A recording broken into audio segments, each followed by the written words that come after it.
East versus West 12. Incredible. Another incredible East versus West event. Nengen, you did it again. Before I talk about my input on the matches piece by piece, I just want to throw something out and see who bites. Arm wrestling has changed for the better and for the worse, in my opinion. Why do you guys think? You tell me. So, and I'll just say something right now.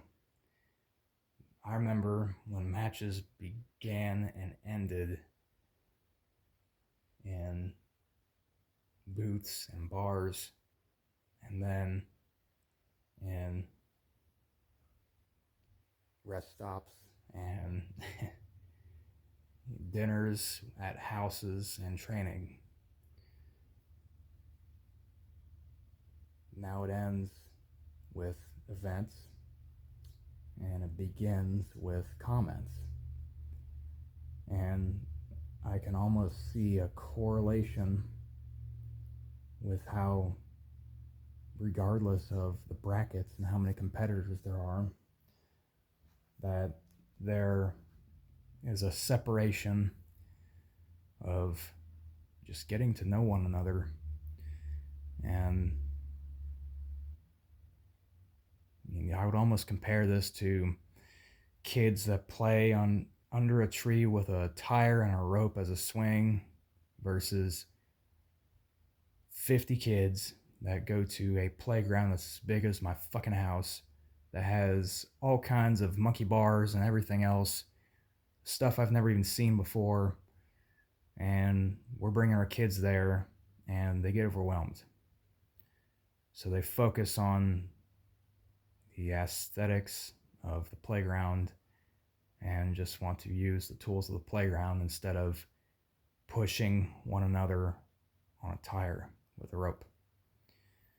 So without sounding too storm cloudy,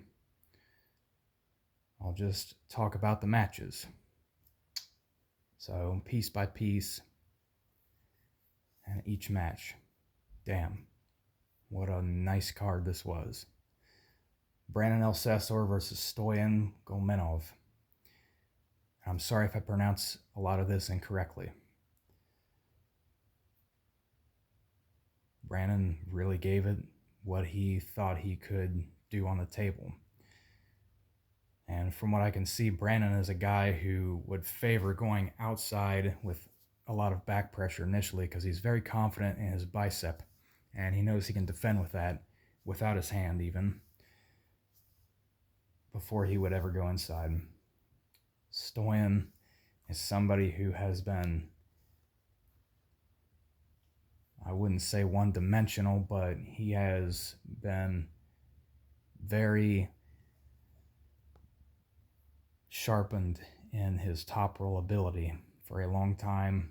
So his hand size and hand strength and wrist strength was able to overwhelm Brandon's ability to defend against him with his arm. But it was still an amazing match, and I damn well want to see Brandon come back on the table. Stoyan is a beast. So without spending too long on these matches, and I don't know a lot about some of these competitors, but I'm just talking about some of these matches just based around my personal standpoints. Betkili Onyani versus Talget Octave, and I'm sorry if I butchered these names. So another crazy match, and we all had expectations about what one another would do. Talget has been renowned as somebody who has been one of the fastest arm wrestlers in his weight class.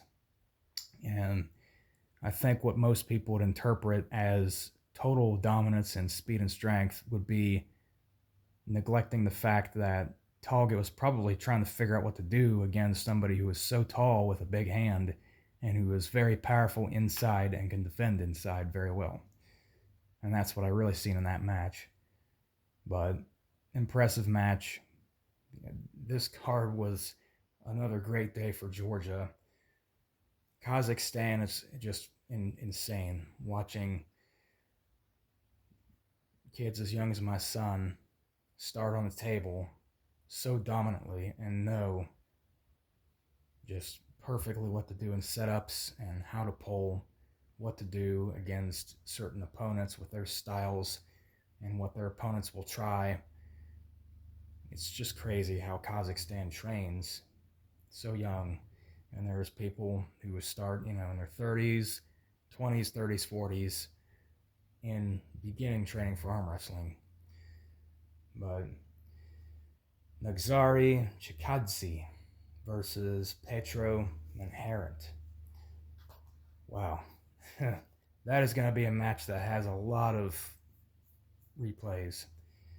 So I haven't really seen much of Nazary, but wow, he is impressive, especially considering how dominant Petro is with his inside hook. So Petro had a lot of problems trying to defend against Nazary with Nazary's side pressure and hand. So Nazary really wanted to get a good setup. You could tell that he wasn't happy with some of the setups initially, and that could have partially been in fact of the height difference. But Petro, when he finds what's comfortable for him in his hand, he can definitely keep you here for eternity and damn well take you right to the pad that way. So I haven't seen Petro ever with the top roll. And if I remember correctly, Nazary did a top roll initially, which worked out great for him, but Petro adjusted. Very close match, and I think it came down to endurance. I want to see both of them come back, and, especially Nazary. So, damn, what an impressive one. Sandra Setis versus Ibragim. I'm not... Bear with me. Ibragim Segov. I thought that match was going to go a lot differently, considering how versatile Sandris is between back pressure, wrist, hands, setup, height. A lot of people wouldn't think he's that tall because he looks so proportional, but he's tall, really tall. I think he's about 6'4" or 5", something like that. Ibragim is very tall too. I think he's about 6'4" or 6'5", something like that. So they're very close as far as height. It looks as if Ibragim probably has the bigger hand and possibly the longer arm. And I've seen the video that Sandra's posted about his opinions of what was going on in the rounds with Ibragim coming over the center line of the table. I agree with him, but Ibragim really favors going inside and can defend inside too on his arm and with his wrist very well. And regardless of him coming forward as much as he did or not, if he's coming down on your arm like that, and a lot of people I think would agree with this, you can only do a couple things against that. When somebody is that close, regardless of how close they are to you, you can force through them with arm defense, wrist defense, without trying to go outside, because we've all seen what happens when people do that by the time somebody's here. Or you can be faster than them. From what I could gather from that match, Sandris, his ability to hold with his shoulder and his side pressure, considering how close Ibragim was to him and how damn close he was to his shoulder, and his hand was close to his chin and stuff, which he argued about recently. That's incredible for Sandris to defend against that. And I also seen in his video how he explained he was very sick leading up to this match, which I'm sure contributed negatively to his ability of endurance and magnifying his strength on the table. But impressive win from Ibrahim. You know, he's a renowned beast with his move. We've seen it even with Todd Hutchings. He was able to hold Todd Hutchings with Todd Hutchings' side pressure in that position with his arm, realistically.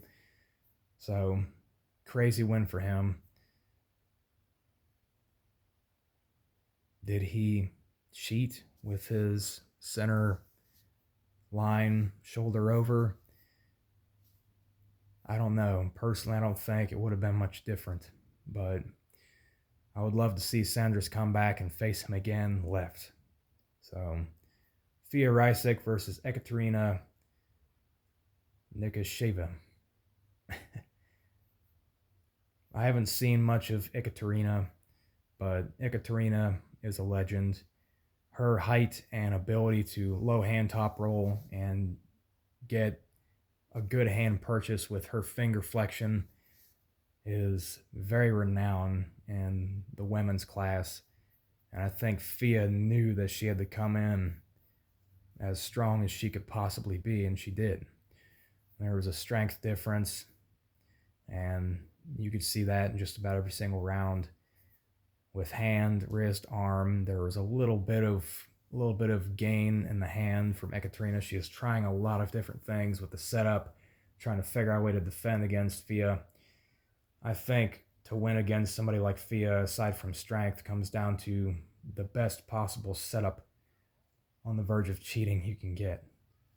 So, impressive win from Fia, and I would love to see Ekaterina come back. Mindaugas Terasaitis versus Arthur Makarov. I'm just going to say this right now. Arthur looks like somebody took someone who was taller and smashed them down and made them wider. He obviously doesn't have normal arms. It's similar to Oleg Zok. So, I mean, it makes his hand wider.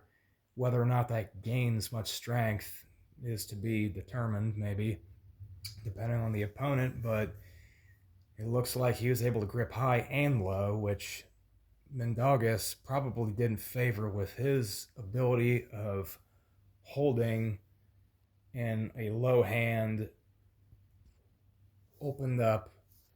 He used his fingers on the peg, which is indicative of him holding you with pronation and back pressure, or up pressure maybe, with his elbow on the edge. And that provides you the ability to not let your hand get away from you. So he was really calculating trying to get a good solid stop on Makarov, and I don't think he could quite get it down versus Makarov's overall power and wrist endurance and his side pressure. So he was able to force through Mindaugas with his side pressure and a dominant hook pretty convincingly. So, very impressive win from Arthur.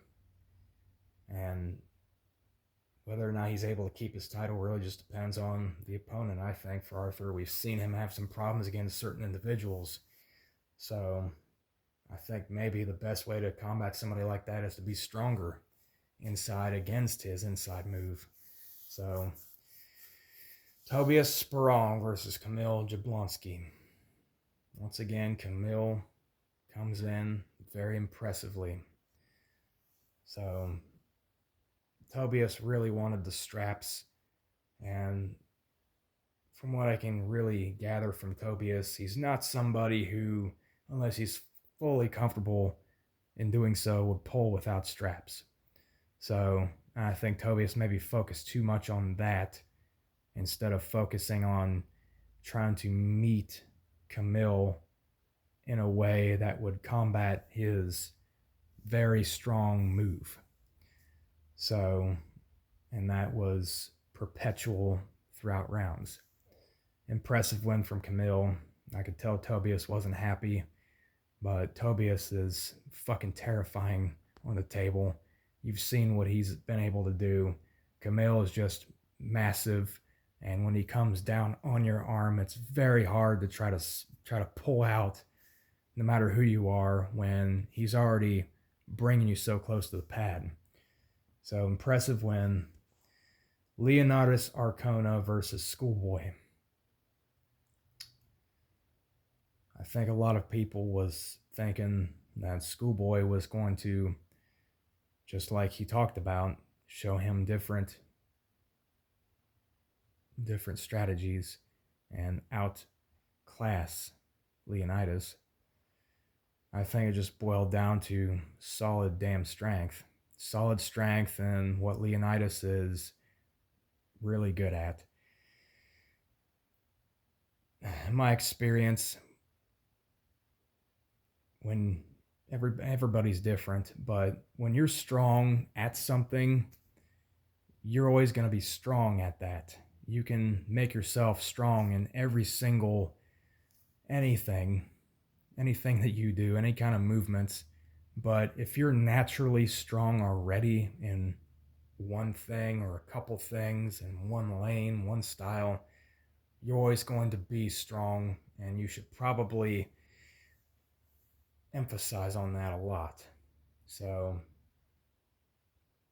I don't really think Leonidas was intending on going inside of Schoolboy at all throughout that match. So in the first match, even I knew that Schoolboy was going to have problems with his hand, because he was able to dominate him with his side pressure, because Leonidas was focusing on pulling him back towards him, away from his shoulder, away from his ability to have good wrist control, and dominate his hand. And he did that with the straps, so Schoolboy couldn't climb him and take his fingers. So very intelligent arm wrestling. And Schoolboy, whether or not you could say he gassed out a lot, clearly his hand did, but Leonidas, his really good bicep strength held up, and he was able to just keep Schoolboy away and keep surging until Schoolboy really didn't have much left of side pressure without his hand. And Schoolboy isn't necessarily that type of individual who could pull continuously like that. So, impressive win from Leonidas. How the future looks for him, well, we'll see what he can do. But if you're always doing one thing, everybody is going to know that you always do one thing, and they're always going to try to figure out what to do against that. So, impressive win. Now to talk about the match of how I didn't really think it would go, but how I thought it would go all at the same time. Michael Todd versus Frank Lamparelli. I thought Michael was going to do a lot better. And there's probably a lot of people who thought he's got a very healed up arm. And seeing that it is holding up, why is his hand getting completely taken away and his arm getting extended? So it's almost like there's no difference, as it's been for over a decade with Michael Todd. Well, first of all, Frank Lamparelli is strong. He's very strong with back pressure, pronation. I've discussed this in a prediction video, which probably won't exist now. I'm just going to take him down, seeing that this event's already taken place. His side pressure matching with his pronation. So that, and Michael Todd is the shorter guy with the shorter hand, and Michael Todd has never had a strong hand from what I could have ever seen. He has always been a guy who has relied on bicep, with his palm turned up and holding you in a horrible position, or trying to gain something by extending his arm with a 80% dead hand. And that's why, everybody knows these matches. Ugly win in my opinion, but it came down to who was more determined to win. Frank really, I would have anticipated that Frank wouldn't have known what to do against Michael Todd when he was opened up in his classical Seesaw Kings move. But Frank was able to convincingly continue with his side pressure and hand dominance to bring Michael Todd to a very recessive position to where he couldn't come back from it. And he was getting fouls.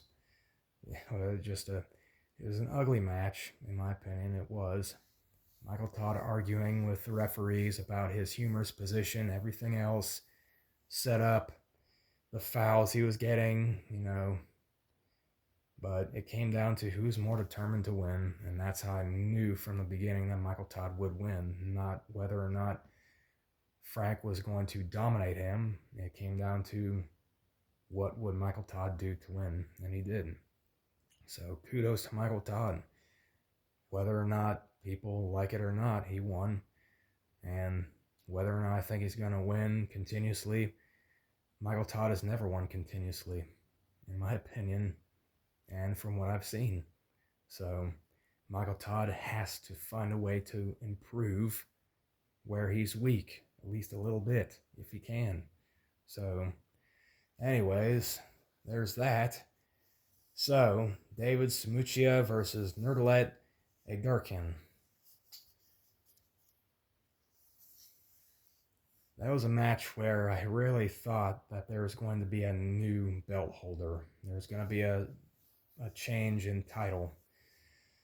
Nurdalet was able to break through David, but only when he ran out of real estate on the pad and he could assist his arm with everything that he was doing to break through David's hook with going backwards. So, very explosive arm wrestler. And Nurdalet is definitely somebody I think who could do it against somebody like David. And David is somebody who can hold you and put you in the position where he's strongest. And even when he gets his hand compromised, he can still continue with wrist endurance, as we've seen with previous matches with him, and that's what makes him so unique. But impressive match, very close match in my opinion. So, Sasha Andreev versus Irakli Zirikashvili. Damn, I didn't expect that. So, Sasha has always been formidable in a hook, and his ability to hold you open with side pressure, continued side pressure. And we've even seen that he can top roll. So, but top rolling against Irakli when you're shorter, with a shorter hand, is kind of suicidal. So, and Irakli really anticipated that he needed to get as strong as he's ever been, basically, in wrist flexion. Because as we've seen before, if Irakli starts to lose his hand, whether or not he surges or not, he has to compensate by holding you center table, and then he starts to open up. Hence the Todd Hutchings match, in my opinion. But Irakli now has got this secured, which now has given him the easier ability to do this, which Irakli has arguably one of the strongest back pressures in the weight class. And Irakli is able to just tear through Sasha's side pressure and his defensive hook, put him on his bicep, and open up his bicep with top roll ability and busting open his hand and arm. Impressive win from Irakli. So, somebody beating him in the future. Could David Dedekin do it again? If David gets a little bit stronger and gets as strong as a hand as Irakli has, I think convincingly could win. But if Irakli improves more, Irakli is going to be very hard to defeat in the future. So impressive win. Another match I didn't think at all how it would go. Alex Kurdecha versus Georgi Zvetkov. It's unfortunate what happened to Georgie with his leg or foot, whatever happened, but I was told that he had an infection, which, I mean, if you have an infection or some kind of illness, everybody knows that your strength is going to be affected from that. But, Alex just broke through him. He broke through his fingers and hand like they faced before. And I think Georgie was down on power personally, but Alex has clearly proven that he has just as much strength as he's always had and has improved in side pressure. So he's going to be highly dangerous. Would he be a Levan opponent? We'll see about that. Go to a different planet, wherever Levan gets his food, I'll just say. Gets his energy drinks, and we'll go from there. We'll have a match on Mars. Anyways, Hermes Gasparini versus Alazan Muratov. Holy shit. Alazan, very explosive. Very strong with his wrist ability and turning in ability. The Kazakhstan seasoning of a veteran who has hooked for years. And Hermes Gasparini, in the match, I would almost say it went as similar as it did with Morozov. Hermes, when he couldn't take someone's hand, rised, pushed his elbow way forward, and tried to gain height, but he instead went like this, which then put his arm basically at a 90 with a hook position, which then put Hermes on his own bicep. And Alazan was able to exploit that with just raw side pressure and just jerked him down to the pad. And then Hermes later in the rounds went straight into the hook, which Hermes had, it looked like from his posture, had a very nice hook. But Alazan has been hooking. So I think it came down to just fucking wrist strength and Hermes trying to do something that didn't work. So, and he gave him that wrist wrench. So I hope Hermes isn't truly taking offense to that. I mean, that looked like an expensive wrist wrench. Whether or not his wrist needed to get stronger as a result or not, I think Hermes maybe should get his right as strong as get his left as strong as his right in his traditional moves, or try making that the inside arm. So, impressive win from Alazan. Devin Laird versus Levan Saginashvili. I'm not going to be the guy that says I knew Devin wouldn't win. I'm sure there's quite a few people who feared that he wouldn't win and really just was hoping on everything with a raised heart rate that he would win, like me. I'll just say this, you can't just, as a result of this match, what is evident is Levan has a brain. You can't just beat somebody who is knowing that you're coming in with a strong move with that move. Devin's hand is as strong as Levan's right now. His hand is able to break back Levan's hand. Whether or not Levan's wrist injury is attributed to that regaining strength as her and in time has reflected that or not. I don't know, but it was very evident that Levon didn't like what he felt. It wasn't that Levon couldn't continue in one lane. It's just that he knew he wasn't going to pin Devin efficiently or maybe at all in that lane. So he tried it, didn't like it, tried curling. You could see him shaking. I'm not trying to say that Levon was just half throttling it. He was shaking. Devin was beating his hand. But then Levon, when his side pressure was wearing out Devin, and Devin was opening up and assisting his pronation with going backwards, Levon came forward. And Levon came right down on his hand. So with weight and side pressure and asteroids, everything that Georgia had, he came down on his hand. And then the rest of the matches continued the same, in my opinion, the rest of the rounds.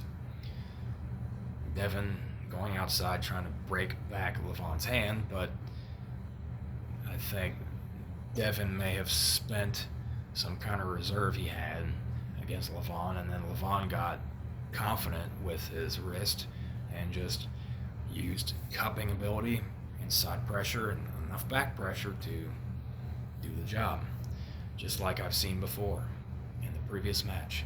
It wasn't a dragging back pressure, it wasn't strictly trying to pronate, it was just enough to get his crazy wrist cupping strength and his side pressure in a good position to